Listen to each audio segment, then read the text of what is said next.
because what the perfectionism is it's the unrealistic expectations for unattainable standards. So the goals might be exactly the same, but it's our expectations for how we get there, how fast we get there, whether we get there in a direct straight line without any learning moments or detours on the way. It's also like what's fueling us. Like, are we being fueled by passion and purpose and joy, or are we being fueled by fear of not being good enough? So what I like to say is, like, perfectionists never actually play to win. They're just playing not to lose. Like, it's like we're pursuing all of these things in order to preserve or prove our feelings of worth, not to, because we don't actually ever feel validated or satisfied when we do well. We're just immediately on to the next. Hey there, lady. My name is Molly Conley, and I'm devoted to helping women reinvent their love lives, whether that's after divorce, dating on and off the apps, or in their committed relationship. Why? Because I've been there. I'm a former college athlete who filed for divorce 3 years into marriage, swam an online dating pool into my late 30s, and now I am married to the man of my spreadsheet dreams, who I met 4 months before the world shut down. As a dating and relationship coach, I help my clients shift the focus from being obsessed with finding Mr. Right to shifting to herself as Miss Right Now. We build a foundation filled with clarity, connection, and confidence, knowing she is worth waiting for. Each week on the podcast, I'll bring you love life insights and savvy guests, where you will receive the courage to release programmed limiting beliefs. Discover patterns and behaviors restricting you from finding and attracting quality men, and ways to choose yourself first so you can build a foundation for a healthy relationship with yourself and a partner. Hey there, lady. Welcome back to another episode of Reinventing the Arena. If you're listening for the first time, welcome. I'm glad you're here. My guest today is not only an adjunct professor at Fordham Law School, but a certified professional coach and founder of JC Coaching and Consulting. Having spent the bulk of her career working as a lawyer and in legal education in elite institutions, Jordana Confino knows that many high-achieving, successful people hold limiting beliefs that prevent them from truly flourishing. For many years, she was one of them. Jordana transformed her life by leveraging the science of positive psychology and human motivation theory. Now she is passionate about helping others do the same. She's devoted to advancing the well-being of the legal profession and helping high-achieving perfectionists from all industries to stop living a life of shoulds so that they can finally step into their power and claim satisfaction and authentic version of success that they deserve. Welcome to the show. Thank you so much, Molly. I am delighted to be with you today. Oh my gosh. By the way, ladies, we were chatting beforehand and we were talking about all things perfectionism, and I started freaking out because I'm like, oh my gosh, should I hit record yet? And we had to triple check because we cannot miss this conversation. I have to be honest with you. When you messaged me about how you help your clients or what you do to help with your clients, I knew I had to have you on the podcast. Then I decided I wanted to do a little bit more research. And that's when I learned about your journey through achieving, like all the things, valedictorian at your high school, to Yale Law School and more. I knew your personal journey would hit so deep with my listeners. So with that said, can you take us along from where you were, like the need to achieve began, to where you are today?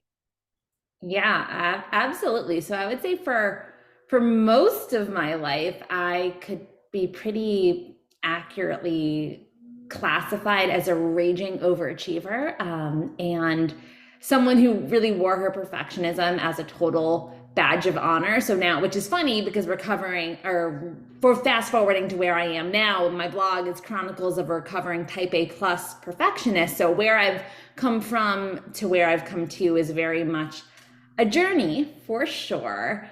And I mean, it's funny because I had never really thought back to where my perfectionist took root until fairly recently. It was just kind of like a forever thing. And I recognize it was pretty early on in high school. Now, after many therapy sessions and podcast interviews that ask me these questions, I'm realizing basically I can stem the perfectionism really taking hold to early in high school when some stuff started coming up in my family, especially with my parents, and just some scary, upsetting stuff that was completely outside of my control. And it was at that point that I just really doubled down on my schoolwork. I had always been pretty invested in my schoolwork just because my parents were very focused on those things. But it was at that point that I just got super intense. And I think, that's the last time I got anything below an A on anything, you could say. And that really just increased throughout college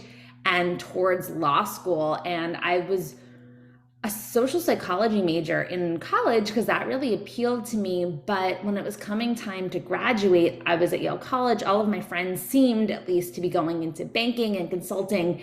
And I just felt that for whatever reason, doing something in psychology or teaching, which is what I was drawn to, wasn't shiny enough. And I was like, okay, well, I need to do the highest achieving, most shiny thing. And so what do students who don't know what they want to do with their lives, who have really good grades and are really good test takers, what do? They go to law school. And so I really went into law school with my just overachiever blinders on, just sprinting forward towards what are all the gold stars that I can get and how can I get them. And I was really good at getting those things. And so I got all the things that I thought that I wanted. Increasingly, though, over time, in order to give so much to my work and my studying, it really clouded out basically everything else because there just wasn't space for that. And so I was becoming increasingly disconnected, unhealthy. I mean, in terms of my anxiety, it was increasing, my physical well-being, all of the things. And then finally, once I got out into law practice and I just was nowhere near as happy or as engaged or energized as I thought I should be. Also was looking around the profession being like, I'm not the only one who's feeling this way, but no one seems to care, that I just kind of burned out completely and ultimately had this if not now when moment. Like, I can't do this anymore. And it's actually really funny. I discovered my first course on positive psychology, which is something that I now teach, literally Googling how to be happy. And I stumbled on this course. I took the course and it completely blew my mind and revolutionized my whole formula for happiness and success. And I was like, oh my God, all lawyers and law students and just high achieving professionals more generally need to know this. And absolutely none of them do. And so it was at that point that I pivoted and left the practice of law, moved into legal education. At that point, I underwent my certifications in positive psychology as well as coaching. And I developed this course on positive psychology for lawyers, which I call positive lawyering. Fast forward a few years, I'm now working in a job that I love, and I burned out completely again. And I was like, what's happening? Like, I'm honoring my values. I created these relationships. Like, I'm not working in the toxic law environment anymore. And what I ultimately realized at that point is, like, I had changed all of these external factors to try to cultivate well-being, doing what positive psychology says would help. But I had never really attached or addressed that relationship with myself. And so I was still, everything that I was pursuing, even if it was in line with my values, I was pursuing it from this like deep-rooted feeling of unworthiness and like hustling to prove my worth. And still trying to like beat myself into submission in order to prove to myself and other people that I was good enough. And it was at that point that I recognized this and I was like, oh, I need to address this relationship with myself, and ultimately realized like, oh, this is the perfectionism at root. We need to work on this. And so I did that for myself, and that was the most transformative thing I've ever done. And so now, while I focus on positive psychology more broadly, the core of my work really, really starts with perfectionism, because I think especially with the women and the people that I work with, this is really such a foundational issue that is preventing so many people from enjoying the happiness or the success that they really deserve. Oh yeah. I want to tell you that 3 or 4 times through your story, I got shivers. It's so relatable being a perfectionist. it's really interesting when we address the surface and we are like, oh, it's this. Oh, it's I'm in the wrong field. I'm not attached to my values. I'm doing all these things from what I think might have been happened in my childhood or these expectations that are put upon me. And until you have that other like aha moment of, okay, you did fix those, but there's still something else, getting to that, which is the relationship to self, that's even, to me, that is one of the hardest ones to tackle as a perfectionist, because we can be recovering. We never could be healed because it's like, this has gone on for so long. We have developed patterns, and whether that's like actions we take, or if it's, thought patterns and emotional patterns of how this is how we get through this moment. And we just want to repeat it because then it becomes more efficient and yada, yada, yada. Next thing you know, it's like, oh, I've done that for 10, 15, 20 years. Now I realize this is a core wound I need to heal and work through. And a lot of us don't address it. So it's really, I feel like your transformation just is so valuable to hear. I hope that the women that are listening, or whoever is listening, goes back and listens to that again to understand, like, deep down, we all have probably some sort of perfectionism in us. But for those of us that are high achieving, overachiever, even perfectionists in some areas of our lives, like, this is so, what is the word I'm looking for? It is so relatable and soothing to know that there's others like that out there.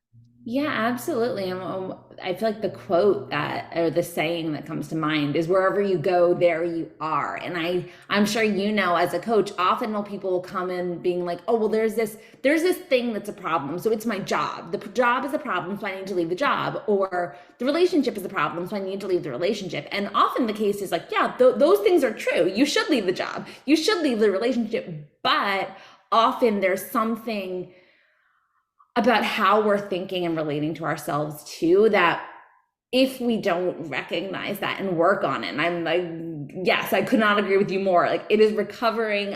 It is a continuous effort, not just like, oh, this is all fixed instantaneously. At least if there is a way to do that, I haven't figured it out. But doing that is so worth it, because that's how you really change these deep-seated patterns. Oh, yeah. And then, of course, like, when you start the change, it takes time and it takes new level of effort. And as long as we don't try to perfect that, we can still learn that. It's so funny. I can't tell you how often I have to tell my clients, like, please do not try to perfect the perfectionism recovery, because they'll come in and be like, oh, I didn't do every single thing and it wasn't perfect and da da da da. And I think that it's often and we could talk more about this, about how perfectionism holds people back, because if you have, it's all about just taking one step back, what is perfectionism, right? And I think that often one of the reasons that people struggle so much to give up perfectionism is because they think it's a good thing, and so they don't want to. And that's because a lot of people hear perfectionism and they think drive, commitment to excellence, attention to detail, all of these positive qualities. All of those positive qualities are excellent. I would not tell you to get rid of any of them. And those are distinct from perfectionism. We can actually keep those things while letting go of the perfectionism. Because what the perfectionism is it's the unrealistic expectations for unattainable standards. So the goals might be exactly the same, but it's our expectations for how we get there, how fast we get there, whether we get there in a direct straight line without any learning moments or detours on the way. It's also like, what's fueling us? Like, are we being fueled by passion and purpose and joy, or are we being fueled by fear of not being good enough? So what I like to say is, like, perfectionists never actually play to win. They're just playing not to lose. Like, it's like we're pursuing all of these things in order to preserve or prove our feelings of worth, because we don't actually ever feel validated or satisfied when we do well. We're just immediately on to the next thing. And then the last part is, like, how do we treat ourselves along the way? Are we nurturing and fueling ourselves in order to drive ourselves forward, or are we being ruthlessly self-critical and trying to blame and shame ourselves towards it? And so the problem is that when we do all of those things, we think that approach will propel us forward, and actually what it's doing us doing often is preventing us from trying anything to begin with or giving up immediately. So for the perfectionist might say like, oh, well, I'm going to curb my perfectionist tendencies and I'm going to practice more self-compassion. But then they don't do it as perfectly as they hoped. They say, I'm going to do it, I'm not going to do any of these perfectionist things tomorrow. And they don't do it perfectly. And they're like, oh, well, I can't do this. And then they give up because they think that if they haven't done it in this completely unrealistic way, it means like there's no point in trying and they shouldn't even move any forward with it because they'll just be further proving that they can't, which is, highlighting their inadequacy in some other way. You just might have like described my whole life right there. I'm just being honest. I'm like, oh yeah. When I work with my clients, we do talk about some of the stuff we learned at IPEC, and that includes like the inner critic. And my inner critic is tied to expectations, but it is definitely deeply rooted in the expectations that were put upon me. Yeah. And some of the times when we try to go heal those expectations we actually have to address the person that put them upon us and discuss it.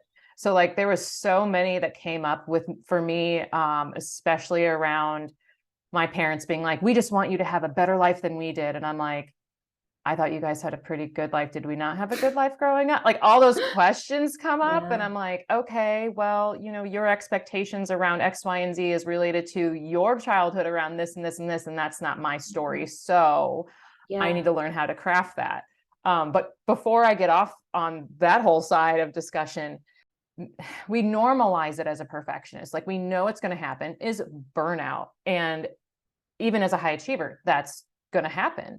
And I feel like, especially since there's a lot of women that listen to the podcast, like it's a double dose. Like we're hit with it in our careers, our lives at home. How have you seen the shift in your own life as you have been working on your perfectionism for so long? Oh yeah, it's wild. So I mean, the first time that I really right around the time when I was really trying to address the perfectionism, it was right around the time that I got serious with was trying to get serious with my now husband too, because when I was in law school and the second half of college, I literally did nothing but studying. There was no space in my life for anything else because my entire identity revolved around the work. And it's actually a chicken and an egg problem issue, because when your whole identity revolves around your work or one thing, then there's so much on the line, because if you're not perfect at that, who are you? And I was like, literally, I remember thinking when I was in law school, if I don't have straight honors, what was the point of any of it? Who am I? Which is just such so ridiculous. But then because you throw so much into it, you squeeze out everything else. So of course there's no other aspect of your identity because you've given no space for it. But then by trying to protect that identity, there's no space for anything else, and it's kind of a reinforcing thing. So I met my husband in this like miraculous break between the bar exam and my first legal job. I was clerking for a federal judge, and I had these 3 miraculous months off, and I got to actually be a human for the first time in years. And we started this relationship, and I knew that I was going to go underground when I started this job. I worked in that job. It was 7 days a week, 6 to 10 Monday through Friday, 8 to 8 Saturday, Sunday. So I was like, I got to make this guy fall in love with me beforehand. Somehow I did, miraculously. Then we had this relationship, and I vanished for the next 2 years. And for some reason, God bless his soul, he actually stuck around. But then after 2 years, he was like, Jordana, we live 6 blocks from each other. If we want to have any sort of a meaningful relationship, we need to see each other for more than 10 hours a week between the hours of 9 p.m. and 9 a.m. on Saturday and Sundays, or on Friday and Saturdays, or this is never going to work. And I was like, wow, like I need to create some space for this other human. I did, fortunately, because I realized I didn't want to lose that. But then as I go on in my career, I then burned out myself, because I was like, okay, I've created space for the career. I've created space for the husband. Oh wait, but I also need space for me. And then balancing that. And then once you have children, factoring that, so that's a 4th piece of the pie, and trying to balance all of those different things can be So, I mean, it's an ongoing recalibration. And of course, I think work-life balance isn't, I don't think that is a thing. I think work-life harmony is something to strive for much, much more so. But one thing that I have learned and that I have to consistently curb against is, if left to my own devices, I will just go until I burn out and then need to take that time to recover and then go until I burn out again. I'm very bad at stopping while I feel good, in creating space while to recharge, even while I still have energy, and putting up those guardrails so that I do not burn myself out again. And it's almost like it takes a lot of willpower and a lot of kind of like self supervising in a way. And I realized it a couple of years ago when I was staying with some friends with this adorable 2-year-old daughter who was like living her best life in the afternoon, and she really didn't want to take a nap. They're like, you need to go down for a nap now. She didn't want to. And they're like, but if she doesn't go down, she's going to be miserable later. And sure enough, she didn't take the nap. She was miserable later. And then ever since then, I'm like, okay, I need to carve out this sort of balance between these things, even on the days when I'm like, I can push through, I can do it, because I know what if I do that for too many weeks on end, or even too many days on end, depending on what it is, then I'm going to crash and burn. And then it's going to be like, okay, now I'm so energetically depleted that I'm sick and nothing's getting done for like 4 days until I feel better again. Or, you know, I've disconnected from my husband. Now we need to take the time and the energy to get that back in the place that we want. And so trying to keep myself from going into overdrive mode. And you as an athlete, you'll understand that like you can't just run a marathon every week, because you're so depleted afterwards that it takes that time to really recover, and living your life in that way is not sustainable. So trying to have a kind of more sustainable work life, family, personal blend harmony thing going on is, you know, something that I'm consistently working on. Oh yeah, I totally feel you. I just even think about how for me, when that was happening, like the burnout, it would be like I got diagnosed with anxiety. And before, it would be like when my identity was lost after being a college athlete, I had depression. Yeah. And it would stop me so much from moving forward. But then I would have anxiety because I wasn't moving fast enough. I wasn't where my friends were. Like I went to grad school because of my friends went to grad school and I needed that. And then I was like, oh, this one isn't for me. So I went to a different grad school, like a whole different major.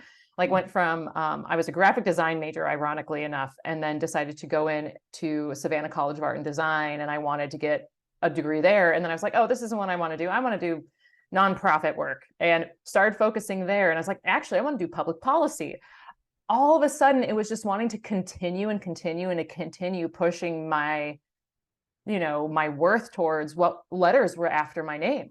Yeah. And if I couldn't be an athlete anymore, then I wanted to be someone with an alphabet soup behind me. Yeah. And eventually I was like, I'm burning out. I got really, really sick. I had my doctor tell me I had to quit my job because my stress levels were so high. It was affecting me. I was getting ulcers.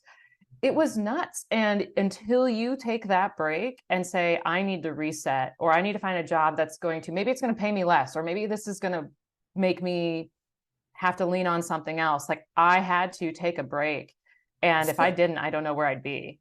Oh, I mean, so you just brought me to like that pivotal moment. And I still remember it was 2 residences ago. And I still remember where I was sitting on Zoom in one of my old apartments on Zoom with my therapist when I had the moment where I told you that I realized that it was my relationship with myself. And it was because this is where at a point where I burned myself out so hard that at this point, not only where it was like the anxiety flags screaming, but I had developed such debilitating chronic pain that I actually could not walk properly. And and this is something that people actually don't really know anything about, but the relationship, not just, I feel like people, it makes sense that perfectionism is linked with depression, anxiety, eating disorders.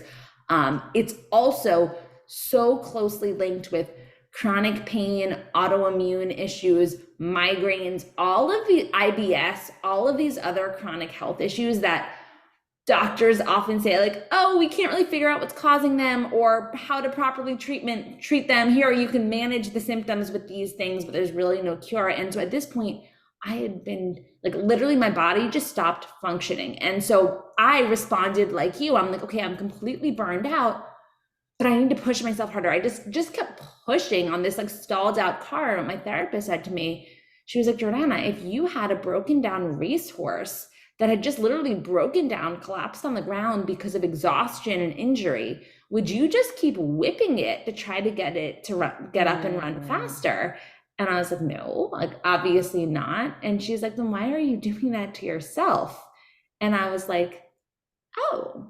So that was the first time that I finally agreed to let her talk to me about self-compassion for more than like 1 minute, because for years I had been poo-pooing that as something that I had no interest in touching whatsoever. And self-compassion honestly has been the most powerful, potent tool that I've found to not only rein in my perfectionism, but also maximize my well-being and turbocharge my performance. And this is the case with all of the, I work with a lot of like super high achieving professionals. This is the study is showing the power of self-compassion to enhance performance and learning and growth in everything from academics to athletics to behavioral change. Like, it's wild. People hear it and they're like, oh, that's gonna make me like flu, like it's like flu self-compassion, that'll make me like weak, lazy, and complacent,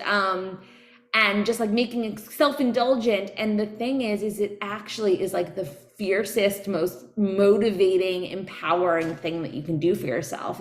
It's so counterintuitive, but really wild. Oh yeah. And like, that makes a lot of sense. By giving ourselves compassion and grace, it's like we drop that feeling, like that anxious feeling that I feel like perfectionism, when it's around for me, it's constantly like right in my chest or in my throat. But when I give myself grace, it's like all of a sudden I breathe and my shoulders drop, right? And it's like, oh, I am forgiving myself for thinking that I have to have this or be this certain way. And now I get to try a new way. I get to allow myself to be curious and be compassionate at the same time. Because if we had a dog or a puppy, or like a kid doing something different, we wouldn't want them to like keep hitting their heads against the wall doing something, thinking that that's going to work, and be like, oh no, just this direction, just move just a little here, and oh look, new way to go, how fun. And it's wild too, like that the neuroscience even explains why this is the case. So people think that self-flagellation is like the best way to motivate themselves. But what happens, like you said, is when we're just screaming at ourselves, like, what's wrong with you? Like, you're terrible, you're stupid, why can't you do this? You're not good enough. What that does is it inflames the amygdala, which is the emotional part of our brain. And what that happens, it's called amygdala hijacking. It literally turns off the prefrontal cortex, which is the part of our brain that governs logical reasoning and analysis. So all we're thinking is, I'm so terrible, we're feeling awful, we're shutting down, it's demoralizing us, it's destroying our confidence and our feelings of self-efficacy and our belief in the ability to do better. And it's literally turning off the part of our brain that could look at the situation and say, yeah, I'm not thrilled with what just happened. That's painful, but how might I do better next time? Like, we're literally just putting blinders over our eyes and preventing ourselves from even seizing that opportunity for growth. Like, it doesn't have to hurt in order to work. And in fact, intentionally hurting ourselves in an effort to make it work more it's so self-defeating. And yet it feels like it's the most, the strongest, most intentional, motivational thing that we can do. And it's just like our brains are just, they're a little bit wired in a way that's not so great for us. No, I totally agree. And now you just brought up a whole nother thought. Like, when you were in IPEC, when they discussed the energy levels, I didn't think there was anything more than 3. Uh-huh. because I would go from I'm a victim to I'm so angry with myself for not getting this right to level 3, which was like the attitude of, oh, everything's fine. It'll be fine. Yep. And there would never be the next 4 Yep. of, oh, well, there's a win-win situation down the line. Like there was never any of that. Yep. Did you feel the same way? I mean, I know you're saying Yeah, yes, no, but I'm just double checking. no, I was I was the exact same way. And I was also like, okay, I was like, I can't even get to 6 and 7 because if I try to talk to lawyers about this transcendental, we are all one, they won't listen. But no, absolutely. I'm like, okay, 1 to 3, I get. And then finally I could start wrapping my mind around 4 and 5. But no, it's wild. It really, I feel like the 3 in particular feels very much like, okay, now we're getting into the mind of like, how can I rationalize this to be the best thing without actually feeling that there's no true winning after it. And so yeah, I couldn't agree more. And that's, I mean, that's what the playing not to lose thing, as opposed to playing to win. Oh, and that also just reminds me, like earlier in my career, and I feel like so many people are in this in their relationships too, with the settling. Like they just expect that, you know, it couldn't and shouldn't actually be wonderful. Like they can't actually have these wholehearted existence where the work they do actually lights them up, as opposed to just not hating it. Like I remember when I first was like, I need to leave what I'm doing right now in law, it literally did not occur to me that I could have a job that I loved. So I was just looking at first, I was like, what could I do that would be, you know, kind of close to 9 to 5 at least, because right now I'm working 60, 70, 80 hours a week. So if I can just get it down closer to 40, then at least I can be happy outside of work.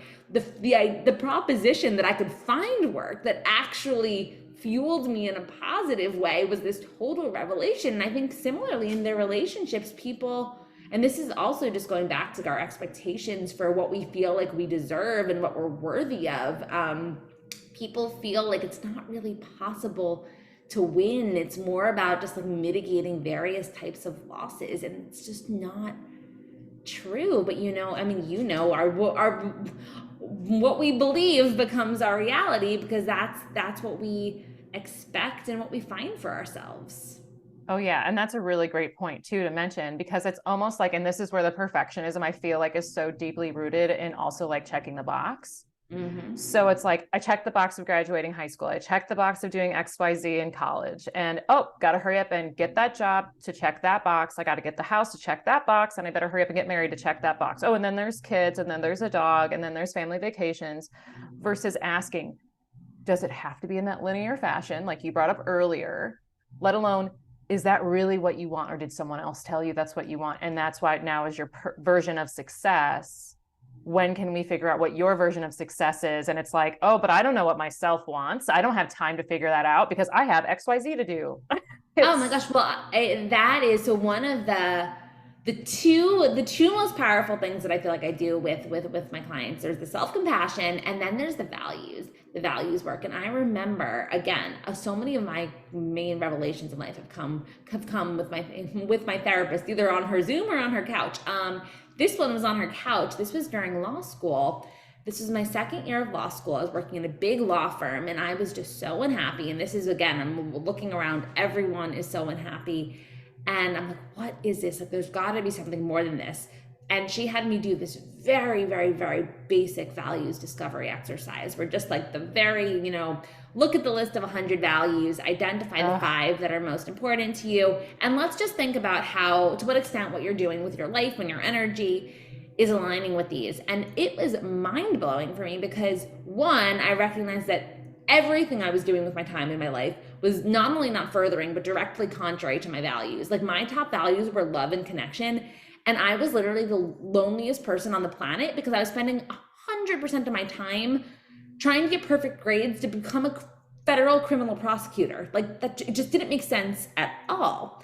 Second, the craziest thing for me is I'm second year in law school. I realized I've never once stopped to consider what my values are. Like that wasn't ever a relevant or Yeah. important question for me. What do I care about? Who cares what I care about? I care about doing what other people think is most prestigious and important. And it was just kind of this like, wow, what do I care about? And then seeing it on paper, I care about love, connection, family, love of learning, like how, and I'm not focused on any of these things. And not only that, but I'm measuring my self-worth on my ability to do all of these other things that have nothing to do with what I really care about. Like the cognitive dissonance of that was just like, oh wow, this is something to explore. But it's just amazing how often people can just get pulled without even recognizing that. Even still, I literally am wearing a bracelet that says remember love, because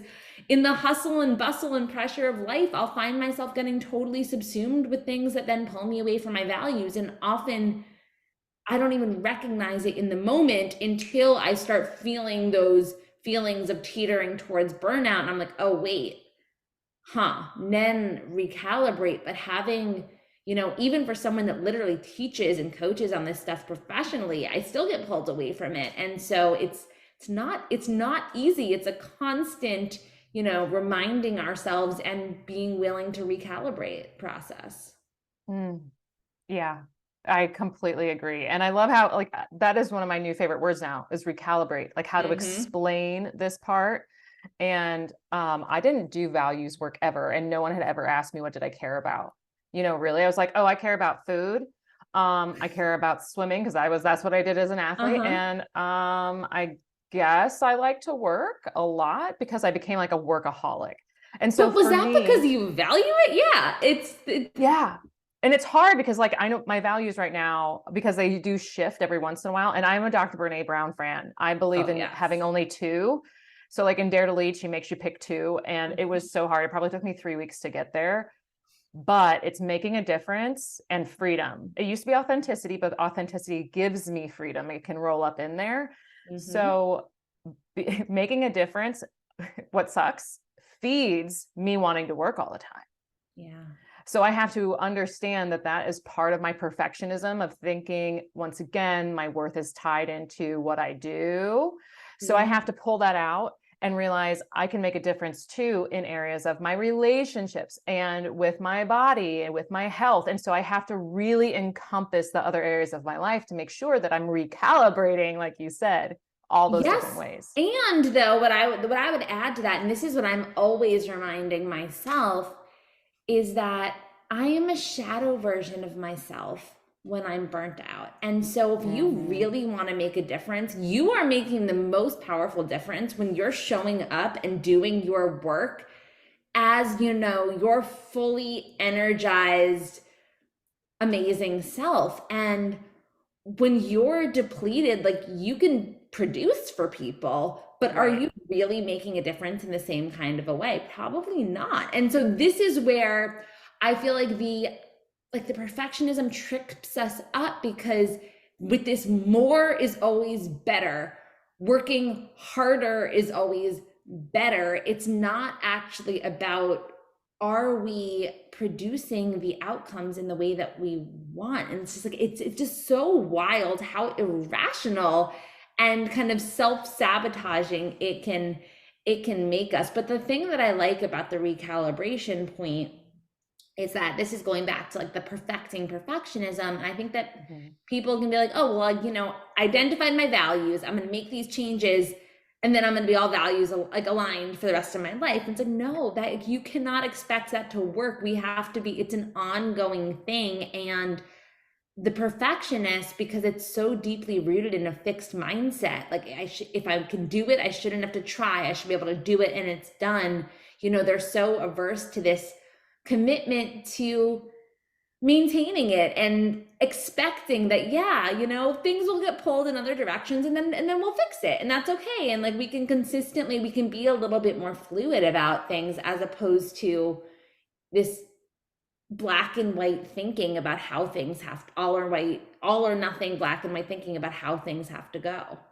And that brings me to another point. Like, you elaborate on how you help your clients like work through their perfectionism? I know you've brought up like the self-compassion, the values, but maybe even just like a client example of how you help them still achieve success in a way that serves them.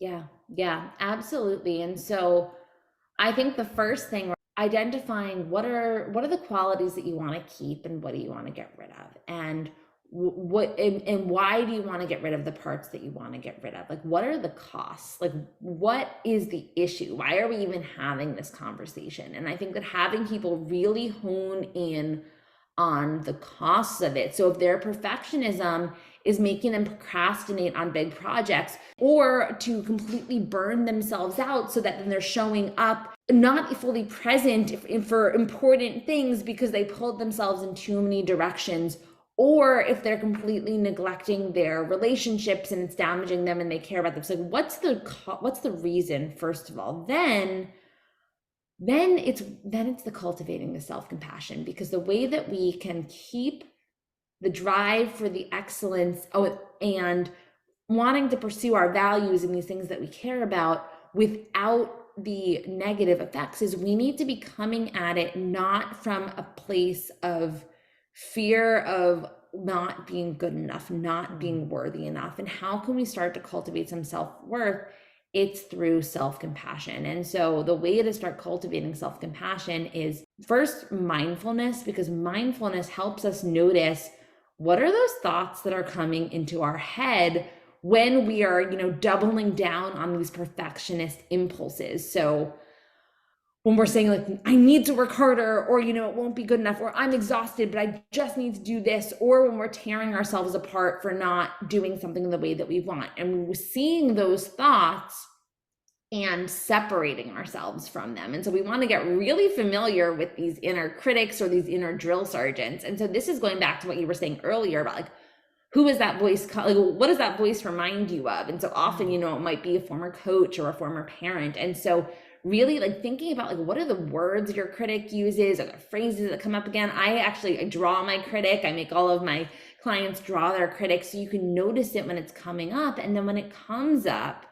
see it and just say, acknowledge it, validate it, say like, I see you, I know you're trying to help, but all you're doing is paralyzing and distracting me with anxiety and shame right now. And it's not actually moving me forward. And then I ask them to practice speaking to themselves as they would a dear friend in the same situation. So what would they say if it was someone else in their shoes? And the thing is it feels so forced in the moment when you start practicing these compassionate thoughts, because our self-critical thoughts and our self-drill sergeant thoughts are so deeply wired. But the power of neuroplasticity is that every time that we think a specific thought, the neurons, the neural connections that like fire to make that thought happen, they become deeper or stronger and more instinctive. So it becomes easier and more natural for us to think that thought again.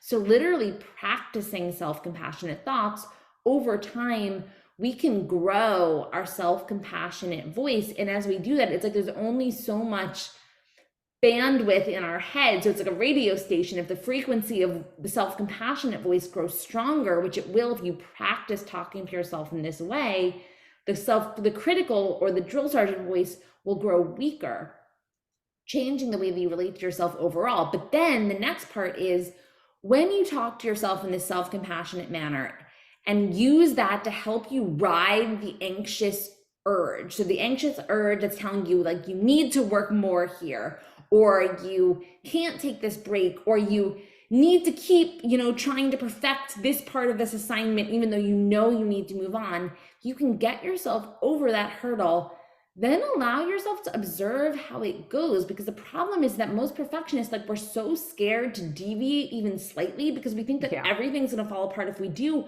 but we've never actually tried it. And so then if you pay attention, see, oh, I did something slightly differently, and actually everything didn't fall to pieces, and I feel so much better and more energized afterwards. Like, that'll give you the motivation to keep at it. And so it definitely takes practice and time for this to start taking effect. But if you are doing this consistently, this pattern of noticing your self-critical thoughts and responding with self-compassion, within a week or so, you will start noticing benefits and just the science about the impact that this will have on not only your health and happiness, but also your ability to perform is just wild. Oh yeah. And then I love too, like when you are practicing self-compassion, you can feel it in your body too. So eventually that anxious urge you talked about is going to get less and less and less, just like the inner critic. And you're going to be able to really amplify the emotions and physical feelings to connect with that thought of self-compassion. And you're going to start to crave those moments where it's like, those moments where you feel calm and relaxed and like you just got done with a massage, like you're going to crave those. And so you're going to want to have more moments of self-compassion and able to like release and relax and feel fulfilled and joy without feeling the pressure of have to be fulfilled and joyful, Yeah. Yeah, absolutely. And you're going to recognize, like, I think that what we think is that giving into that anxious urge, what it does is it very temporarily, brings down the notch on our anxiety for a second. And so that's why our brains think that it'll make us feel better, because it does for a second. The problem is that we're discounting that slow burn of mounting anxiety and pain that we feel overall as a result of giving into those urges every time. And so by doing exactly what you just said, like letting yourself really appreciate and letting your brain download the positive reward value of when you try something different, you can realize that reward value is actually so much bigger than, the little hit of dopamine or reduced cortisol that you get by pressing the easy button and just like giving into whatever your anxious impulse is saying do in that moment. Oh yeah. And you know what? Here's another thing, because now I'm starting to realize, like, by shifting and recalibrating, because I love that word now. It's also talking about like how you were discussing balance too earlier. And so sometimes I think as high achievers and perfectionists, we crave that balance in our lives. And when we truly want to feel at peace with ourselves and like making those choices, what do you recommend to the ladies listening, like in order to get on their own path to peace?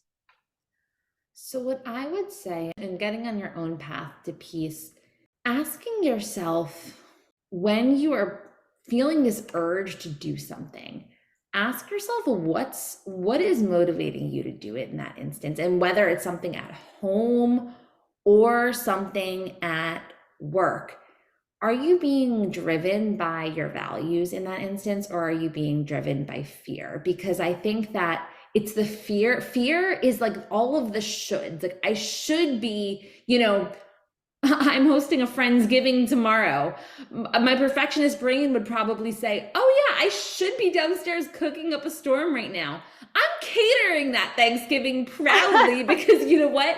I have only so much bandwidth to do. But I think, and like, if I was to stay up all night depleting myself, cooking because I feel like that's the right thing, but then I don't have the energy and presence to actually be with my loved ones that are coming tomorrow, like that would be defeating the purpose. Similarly, like if you're volunteering for another thing at work, or you're pursuing,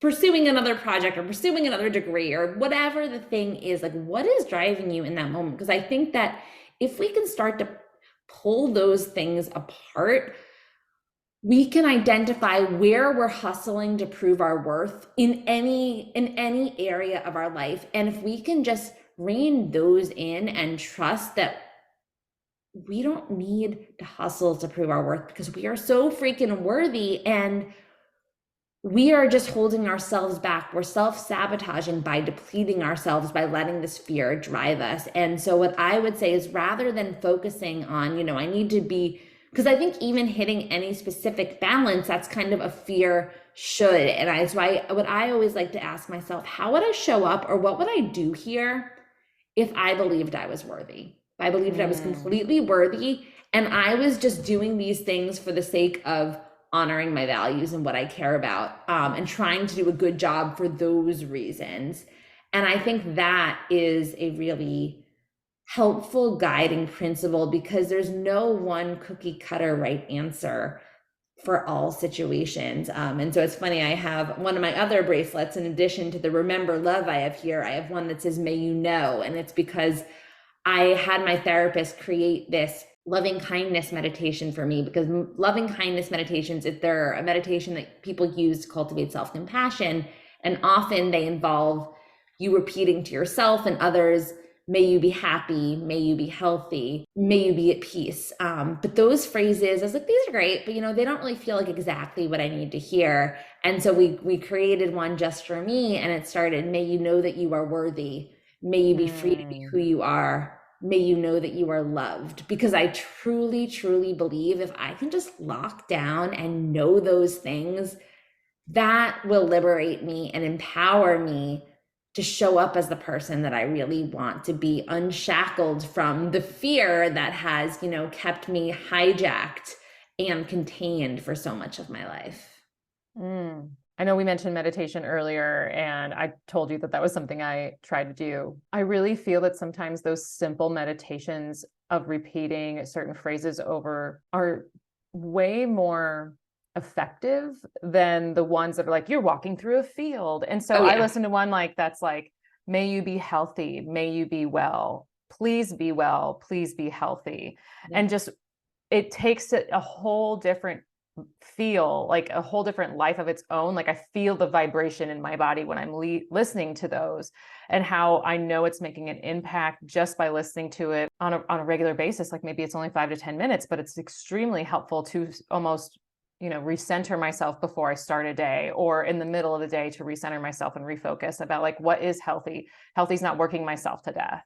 Healthy doesn't mean like going in strict diets. Even like, people might go that way of perfectionism, of wanting to make sure that they're healthy from certain ways they want to eat. So it's very liberating at the same time as we listen to those sort of meditations. So I'm glad you brought that up, because now I love how you, for even just a relationship for self, like you have those reminders on your wrist and those wonderful bracelets. But like, when you think about it, how has this impacted, I'm not, maybe you want to talk about a client, but even like, how has this impacted your relationship with your husband, of like working on this? Like you met him so long ago. So how has this impacted your guys' relationship of working on your perfectionism? Oh my God, it is. I don't think that I could have fully been in a relationship with him. And when I say full, we could have had a relationship, but it wouldn't have been this relationship where I feel like he's integrated into my soul. And I think it's really, this is going back to the wherever you go, there you are. It's why I think this stuff is so important, because if I wasn't honoring myself in this way, I don't think I would have been able to build a relationship where someone is honoring me as well. And our relationship has gotten so much better, as it's almost like we've been in couples counseling, but we haven't. But my own work on myself has rippled outward. It's also hilarious because now, like, I'm teaching him all this stuff for his self, because I'm like, oh, like, do self-compassion. It'll make you so much more like effective at work in all these ways. And so he thought it was ridiculous for the first few years. And then he's starting to see it and the way that it's helping me in my professional life and my clients. And then it's like, oh, okay. So now it's like we do little executive coaching sessions at home.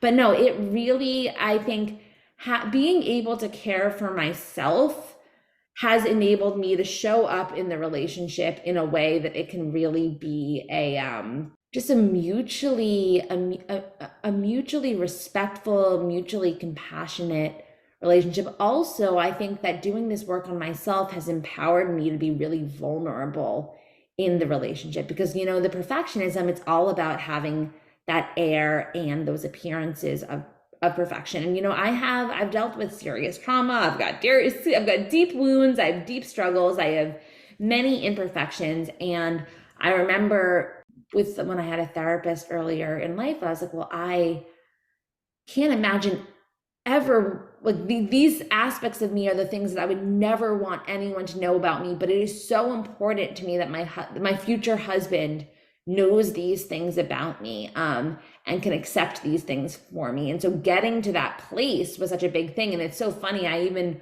wrote it into our vows, which he Aw. edited and accepted, about how the last line of it is, may I like support you in pursuing your wildest dreams while always reminding you that I adore you exactly as you are, because that exactly as you are, that unconditional worthiness, I feel like is such an essential thing. But I think unless you believe in that for yourself, you can't command that for yourself, and you also can't give that to others. And so that's like another thing that I think about, putting aside my relationship with my husband. What about my relationship with my future children? Like, I, like you, my perfectionism is very much a product of my upbringing. And all the research shows that these types of things are passed down through generations. And so my approach to parenting is very much the buck stops here. Like, I am not going to do this to my children. So how can I raise them to have feelings of unconditional self-worth? Well, sure, I can make them know that I love and appreciate them and value them unconditionally, but I also need to model it myself. And if I am, manifesting and modeling this perfectionism and ruthless self-criticism, even if I tell them, you shouldn't be this way, they're going to see it and they're going to think like that's how you should behave. And so I think that so much of this work that we're doing, I think people can often think, oh, it's selfish to be doing this work on yourself. It's selfish to practice self-compassion. But actually, like, it's the best thing that you can be doing for the people around you too. Oh yeah. And you said it early on, the ripple effect. Like, I know that if I didn't work on myself, I would never have the husband I have today, because I never thought I could get to this point of loving and caring and valuing and even like trusting myself to make the decision to find a good man. So, and let alone like the career. I previously was in like digital marketing and working very crazy hours as well, depending on what company I was working for. And when the pandemic hit, it got worse. But I trusted myself to know that like, this is the time I need to be all in on coaching and go. And if I didn't believe that in myself, he wasn't even my husband yet. He would have never been like, oh yeah. He'd be like, no, I don't think that's right. That's not a great idea. I don't think that this is going to make you happy. You just need to stay here and do this. Yeah. But he listened and he's like, well, if you think it's right for you, go for it. So to be able to have the trust and knowing for yourself of what you value and what you are passionate about, regardless of like if that's a career, raising children, whatnot, like knowing those things and loving and having that compassion for yourself is a ripple effect, because other people see you, they see your authentic side, and that allows that deeper self-compassion. And they are thinking, well, how can I be compassionate to myself? Yeah. And so you just pass it on. And it's a wonderful way to think about, if I worked on myself, how will that affect my parents? If I work on myself, how's that going to affect my significant other or my siblings or my best friend? Like, doing the work, you get to be and model that, be that example for other people. Yeah, so totally. It's and this stuff, the research shows it's literally contagious. Like, there's mirror neurons in our brains. So if we're thinking and feeling in certain ways, like the people around us are more likely to do it too. And it's so powerful. Yeah. Well, I got to ask you one last question here. What do you think, or what do you want the ladies to take away from our conversation today? Because there's a lot of great gold nuggets in here, to be honest. So I would say, for any perfectionists who are listening, you probably have for a long time now recognized that your perfectionism is causing you some sort of personal or emotional pain, but you've probably felt like, well, you can't possibly get rid of it because it's also been the secret sauce for your success. It's been the thing driving you forward. But what I want you to know, and I know this from my own experience, from seeing this in countless clients in the research, is that our perfectionism and our self-criticism and our self-doubt are actually like these heavy weights that have been tied around our ankles for all this time, and they are holding us down. They are distinct from all of those positive qualities, like our drive and our commitment for excellence. And if we can learn how to release them, we can release this self-doubt, release this self-criticism, release this ruthless perfectionism, we will soar so much higher than we even imagine possible. And I just want you to know that, like, I get it. I know that feeling, which is this hurts, but I need it because it's making me succeed. And I just want you to know it is not true. And so take that baby toe step forward of faith and practice some self-compassion, and then pay attention and see what happens, because I promise you, you will be blown away by the effects of it. Yes, I agree with that. I'm just going to leave that right there. I'm not going to come. Well, please tell me, and actually tell the ladies where they can find you, services that you have, anything else that we can share. Absolutely. So my website is jordanaconfino.com. I'm on LinkedIn and Instagram at Jordana Confino. If you want to subscribe to my blog, Chronicles of a Recovering Type A Plus Perfectionist, you can do that through my website. And the services that I provide, I do individual coaching as well as workshops and trainings on perfectionism and positive psychology more broadly. But if you're interested in this topic, if you want to talk more, as you can tell, I'm pretty much obsessed with it. So please don't hesitate to reach out. And also, Molly, I'll give you the links to my self-compassion guide and my values discovery guide so that people can access those as well. And those both have some really helpful exercises to get you started on identifying your values, better aligning your life with them, and cultivating the self-compassion so you can rein in your perfectionism and inner critic. Oh, yes. Well, thank you so much for joining me, Jordana. How wonderful of a podcast. Like, this is going to be so helpful. I know the ladies listening are going to, they better, if they aren't already, they're going to go back and listen to this and take notes. Oh, well, it's my pleasure. Thank you so much again for having me today. It was so much fun spending this time with you. I swear, I could have talked to Jordana for hours. As a recovering perfectionist, her story is extremely relatable to not only my story, but quite a few of my clients as well. The tools she mentioned to help each and every one of us as type A plus perfectionists really do work. Give them a try and give yourself grace as you try to develop a deeper level of self-compassion in finding happiness and fulfillment in any area of your life. If you enjoyed this episode just as much as I did, please share it with a friend, family member, or even colleague, and leave a rating on Spotify or a written review on Apple Podcasts. By doing so, you help other women just like yourself find the show. And if you love listening to the podcast, make sure to hit subscribe or follow button so you never miss a thing. Enjoy the rest of your day, lady, and I will be back to chat with you next week, Tuesday.